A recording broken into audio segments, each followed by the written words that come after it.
Welcome to Second Chances in the First State. I'm your host, Haneef Salaam.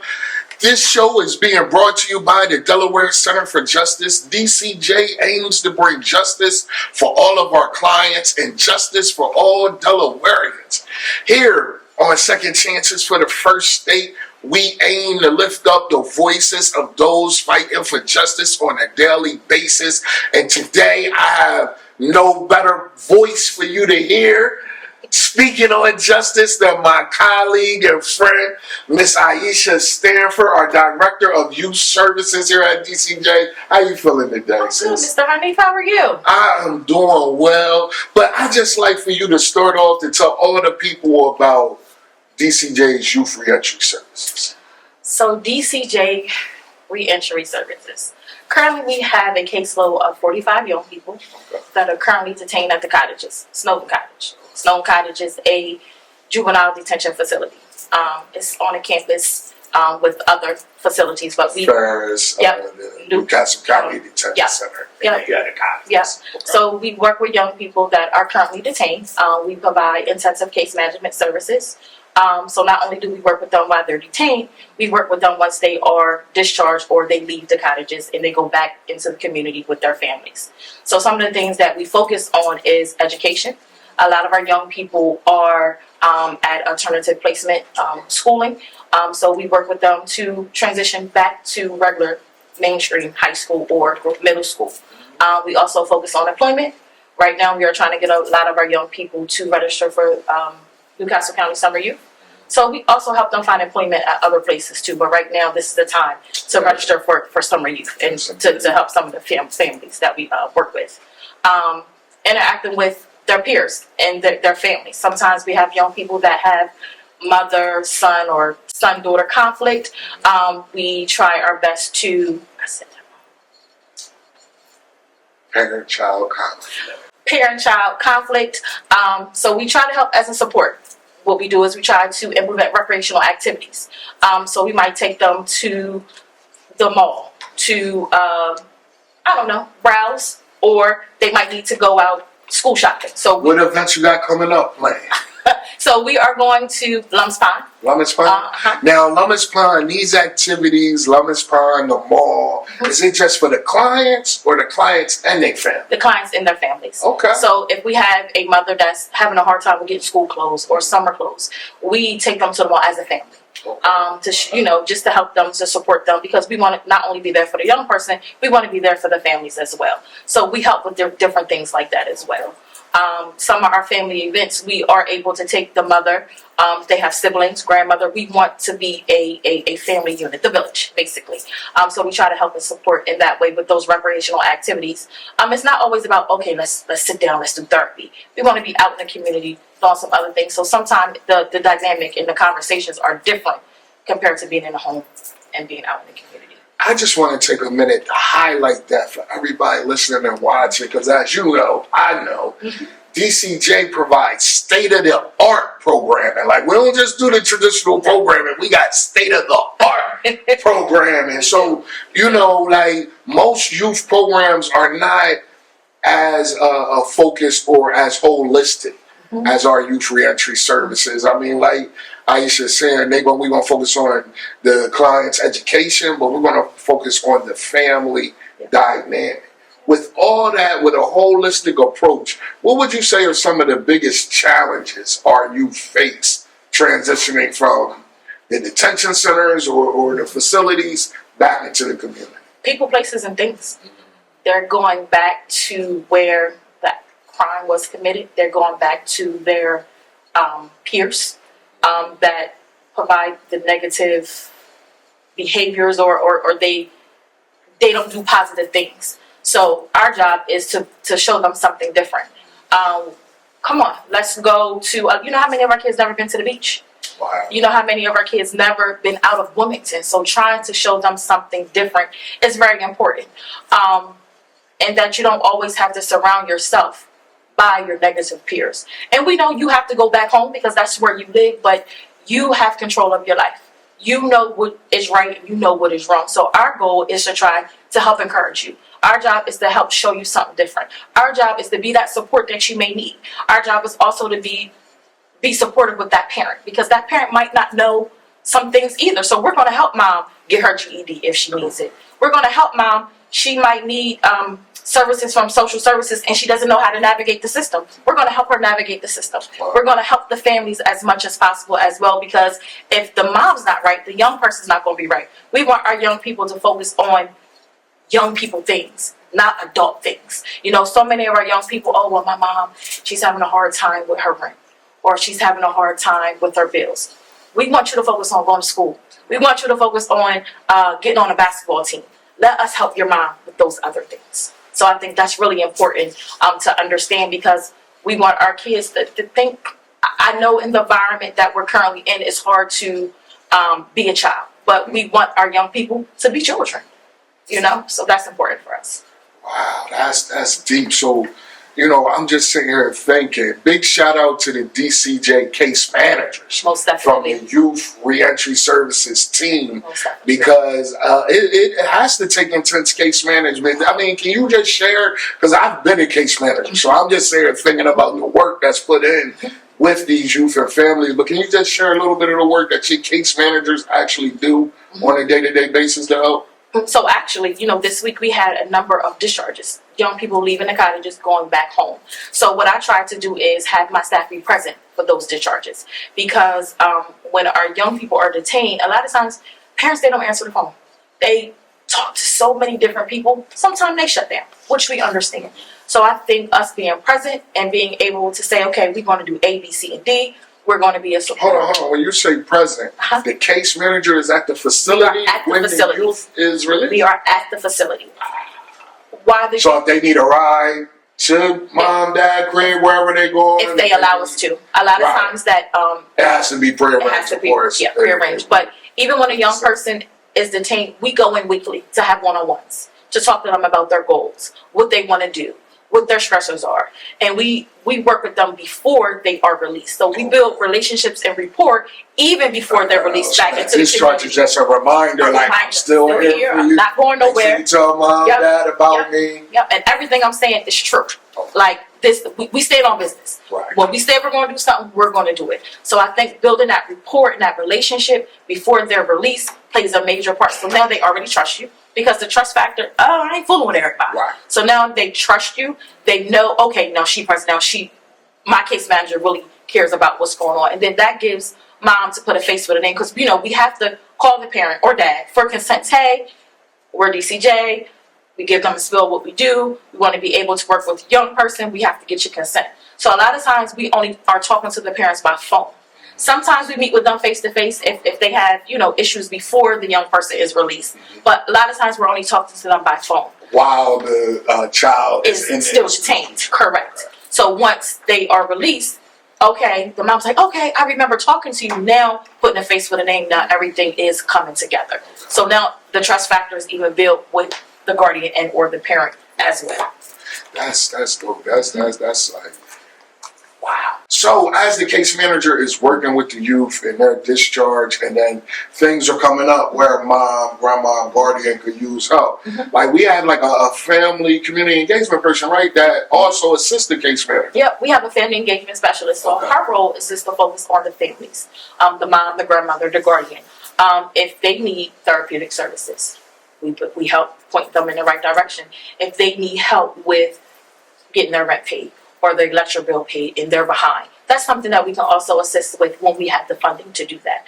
Sometimes we don't have the funding, sometimes we do. So we utilize our funding accordingly based off the need of the family.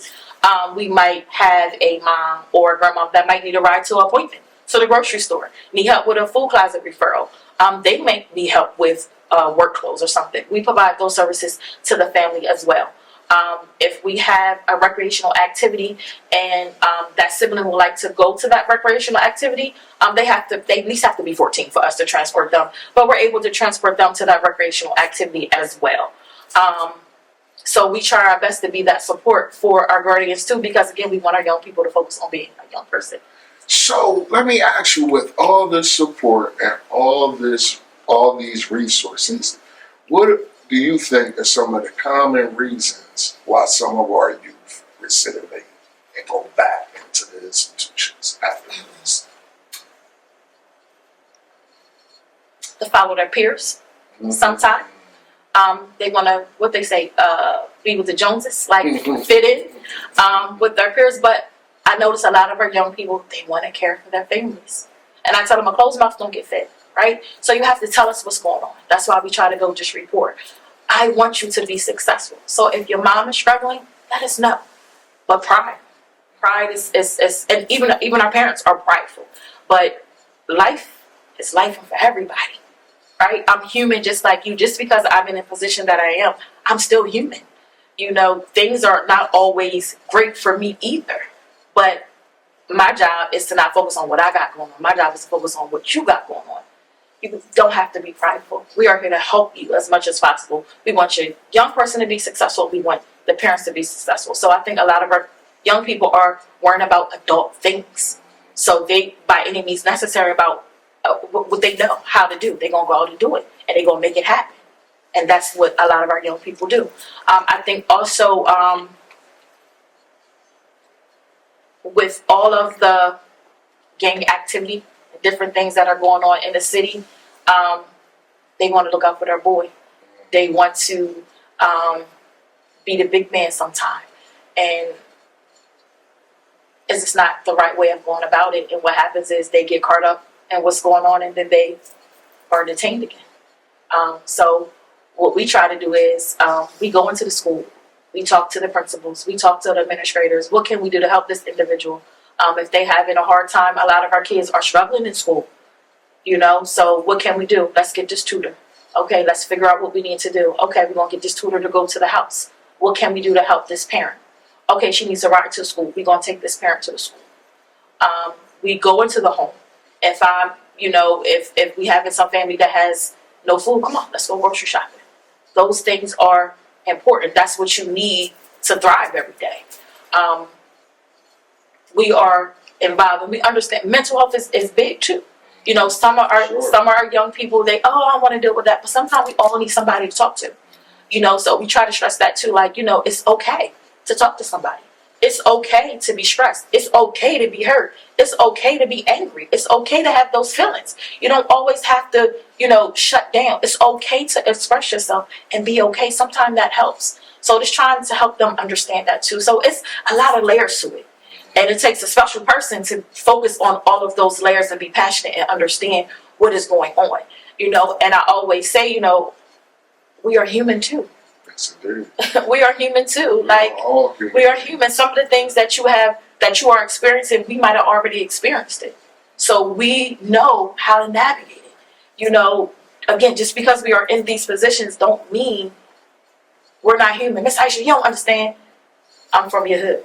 Right. I do understand. Right. You know, but Miss Aisha, you never know how it is to have a parent that may be addicted to a drug. How you know?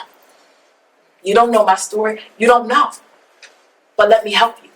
And I know we're not supposed to self-disclose, but sometimes when you tell the young people your story, they have a better understanding of who you are and why you're here. We're not here for the money because we don't make enough money to do what we do. Understand that? We are here because we love working with people, young people. Like, young people is my forte. I love working with young people. And I always tell them, I don't want you to be like me. I want you to be better than me. Wow. That's always the goal. Wow.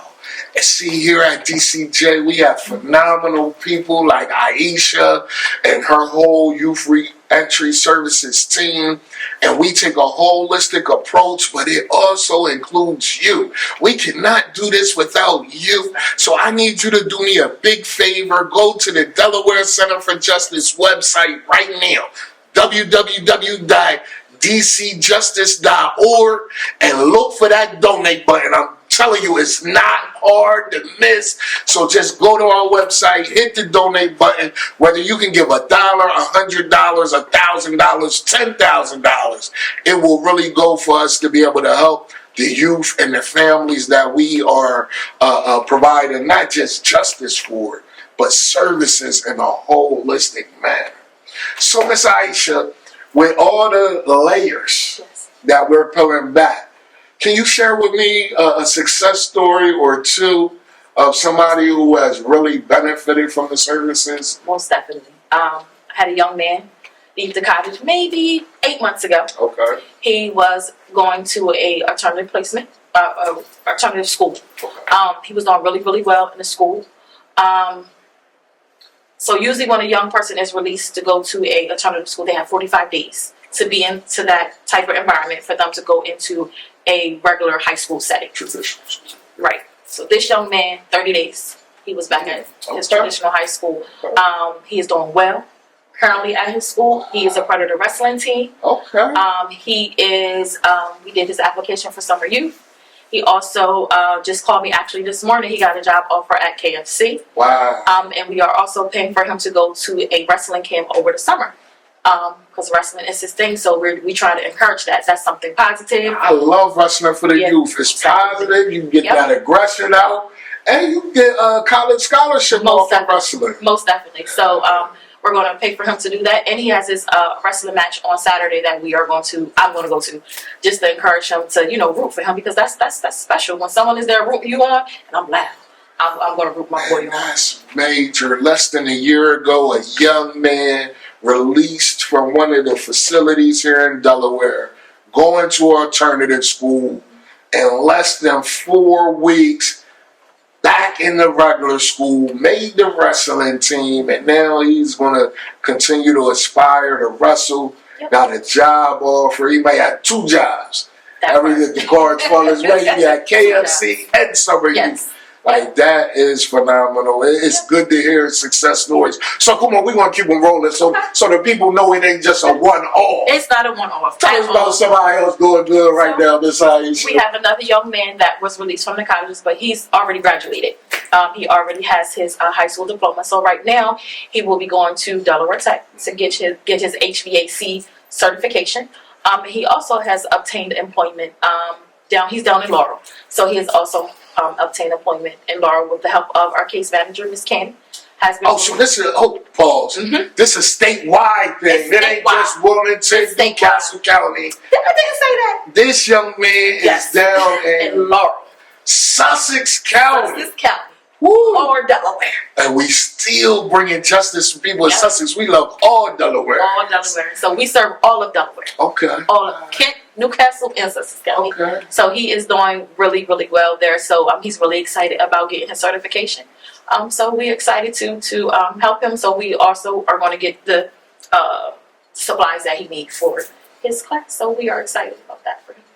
Man, so understanding that we're having an impact all over Delaware, what's something that you will say just to people in the community, how they could support, encourage youth who may have made a mistake, youth who are coming back from being in an institution, just as a family member or even a general community member? What are some things to be done to support some of our youth? Just understand that everybody makes mistakes. Support our young people. Help our young people. It takes a village. I know sometimes, it's hard because these young people are different, but still help them. They need guidance. They need help, and it really does take the village. Have a better understanding. A young person said to me the other day, something that we don't do as adults is listen. Listen to them. Listen to them. Just because they have done certain things or they might not understand everything about the world, they still have a voice. Listen. They don't always want your opinion or what you think. They just want somebody to listen to them. So as adults, sometimes we really just need to take the time to listen. So just listen to them. Help them. It might not be you actually have to do something. You might, good job. They need that encouragement. Encourage them. We are all entitled to mistakes, but help them so they won't keep on making the same mistake. Listen, help. And I'm telling you, another thing you could do to help the youth in your community is donate to DCJ. The Delaware Center for Justice. You can go to www.dcjustice.org and donate to our organization so that we can continue to provide these great programs in the facilities, in the community, up and down the state. But I want to double back to something you mentioned, right? Because you touched on something that really hits, especially within the African American community, and that's mental health. And the willingness to want to talk about what you're going through, the willingness to want to talk to a professional about what you're going through. Are the youth in our program open to professional services when it comes to mental health? Not all. Okay. Not all. So, like I said, we work with individuals 13 and 19. Our younger population, absolutely not. They don't understand the importance of it. Which means so the 13, 14, 15-year-olds. They're like, no, I don't want to do that. But they don't get it. They don't understand. They're young. So they don't understand the importance of it. And I think some of our young people, they might not have experienced some of the things that our 16, 17, 18, 19-year-olds have experienced. So our older youth are more receptive of doing it, especially if there is a parent-child conflict. They want to have family therapy. They want to build a better relationship and rapport with their mothers. They want to build a better relationship and rapport with their siblings. So they're more willing to do it. So that is big because, young people, I don't want to do that. But when they're older, they understand how important it is. It is okay. It's okay. Sometimes they say, oh, we don't need mental health, and what is that? And we don't have that. It's fine. That's just like, when we're sick, oh, ginger ale cure that type of thing. So Ginger ale is not curing everything. Sometimes you have to go to the doctor. Right, you have to go to the doctor. And that's the important point, Aisha, because we have to understand as a people, we go through a lot of trauma. Most definitely. We go through a lot of heavy situations. So sometimes you got to talk to a professional to clear your mind. And it helps. Even us as professionals, vicarious trauma, because we're dealing with their trauma and we're putting their trauma on us. So sometimes we need it too, because yes, we are the professionals, but we're taking in everybody's stuff and trying to help everybody. So where does that leave us? So sometimes I have to use that example with my young people. Listen, this is going to help you. You want to help your mom do this, and you want to help your siblings do this, and you want to go here, you want to do there. It's difficult to navigate life, even as an adult. Sometimes talking it out and figuring it out, it helps. Let's talk to somebody. How do the families embrace that philosophy? Some are good with it. I know I got a lot going on. I need it. Some of our families understand they have mental health diagnoses. They know. They acknowledge it. Some do the right thing by going to see a doctor and obtaining the correct medication to regulate their emotions and what they have going on. And some are just in denial, which is okay, but it's still our job to help them. And we don't want to pressure, but we want to say, hey, these are some of the things that can be available to you. Let's try it. Let's see. If you don't like it, you don't have to do it, but let's try it. And sometimes when we do that, they be like, you know what? That was the best decision that I made. For sure, I could imagine. So I'm curious, in the work that you and your staff do with helping youth coming home from institutions, what are some of the stigmas, stereotypes, some of the dogma that's placed on our youth after they come home from the facility? They're going back. They ain't going to do right. They didn't learn.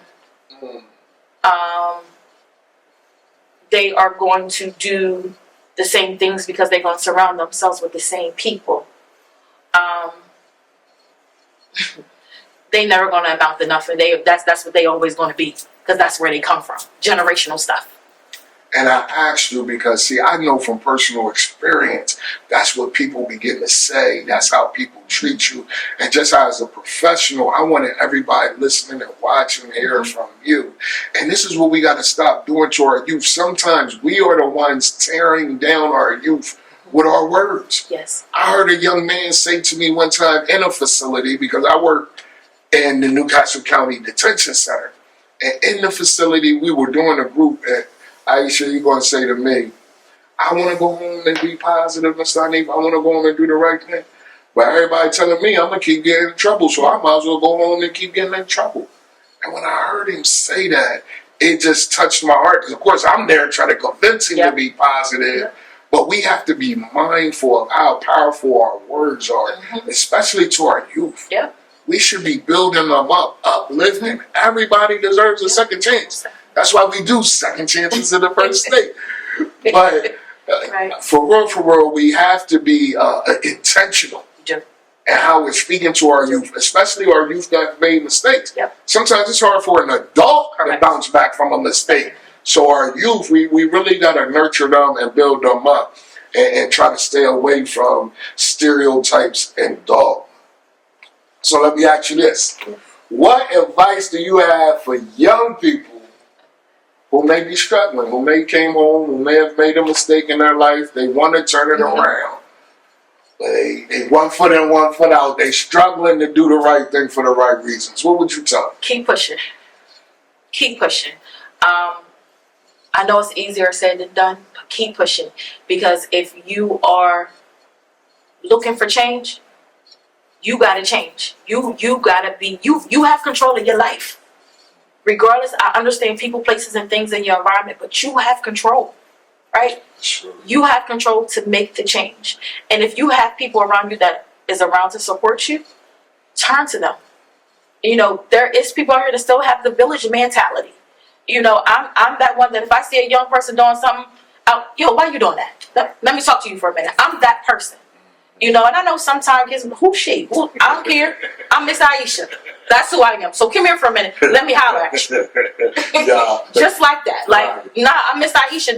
Don't be disrespectful. Don't do that. I'm here to help you. Come here. You're not doing. Don't do that. That's not right.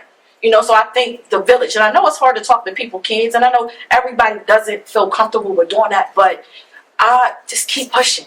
Keep pushing. There's people out here that want you to succeed. There's people out here that want you to do right. You know, we don't want to keep on having our young men and some of our young ladies detained, locked up. We don't want that. And it's a lot of our African American young people. That's not what I want to see. Our young men already have 2 strikes against them already from the very beginning. So it's our job to help them do something different. But keep pushing. Keep pushing. You have control. Keep pushing. That's what I would tell them. Wow, that's a very motivational, inspirational message. So what would you tell any community members listening and watching that now say, you know what? I want to help Miss Aisha. Give me some money. I want to help Give me Youth some money. Reentry Services. Give me some I want to money. help DCJ. Second chance. Give me that How money. can they help and get involved? Money. Don't forget you can donate DCJ website. Just support us. Donate. Support us. If you see young people, help them. Like our community, we are a community. Be that village. Be that village. Be that support for all our young people. Just not young people that are dealing with being incarcerated. Young people, period, because we want to prevent incarceration. Cool. So just help all. Be that village. Be that support for our young people. Be that support for our families. If you're working with families, don't turn your back. Try to help them. If you don't have the resource, point them in the right direction. Provide all resources. It's our job to share resources. You know, some of our community people, they want to just hold on to them. Give them out. Right. Try to help our families. So just, and if we got anybody listening or watching right now that wants to share resources, get in contact. Yes. Go find this lovely lady, Miss Aisha, on our website. You could email her. Yep. Give them your email. So astanford@dcjjustice.org.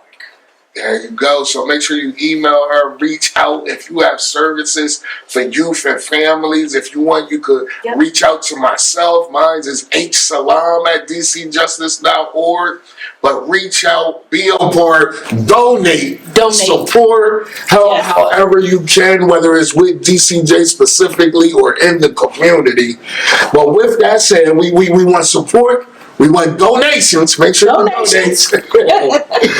But what is your vision for the future of Youth Reentry Services in the First State?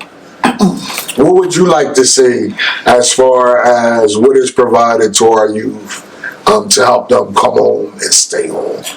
More services. More people that are willing to help our young people not to reoffend. Again, everybody's entitled to a mistake. But if we have more people to support our young people, to show them something different, I think that would be great. To let them know that we have many people in Delaware, period, that have been a part of the criminal justice system, and they're doing great things right now. To be able to motivate and help our young people, to let them know that it's more out here. It's more out here. For sure. It's more, and sky's the limit. Yes, our young people could do anything they want. Man, I'm a firm believer in that. I tell our young people all the time, anybody can do anything. You know, so we need more. I mean, we need more from the state as a whole when it comes to government. We need more from the state as a whole when it comes to foundation. We need more as an organization here as DCJ when it comes to private donors and philanthropists who are willing to give. I just ask that people are willing to do more for our youth because it's important. We gotta put our youth first. I mean, Youth Reentry Services, we're focused on helping youth come home and stay home. But like Aisha said, if we truly take that village mentality, then we could be working on prevention as well as helping provide a second chance. Most definitely. Prevention. Any closing thoughts for all the beautiful people listening and watching today? I'm just happy to be here. I'm happy. I'm happy. I'm happy to be here. I learned a lot of things about what we do at DCJ. I just want us to do more to be able to support our young people and our families. So please donate. That is very important. We need all donations. We need support. We need help to be able to support our young people and our families. And I just hope that everybody who checks out this podcast, who listens, watches this podcast, will really prioritize our youth. Put our youth first. I'm talking about 19 years and younger, living in Delaware. Let's prioritize them because they are going to be the leaders of the new school. These are going to be the next lawyers, doctors, police officers, construction workers. So let's pour into them, encourage them so that they could be everything and anything that they want to be. Because that's what we do here at DCJ. It's all about ensuring justice for all and empowering people to be the best that they could possibly be. I want to thank everybody for locking in for Second Chances in the First State. We'll see you on the next episode.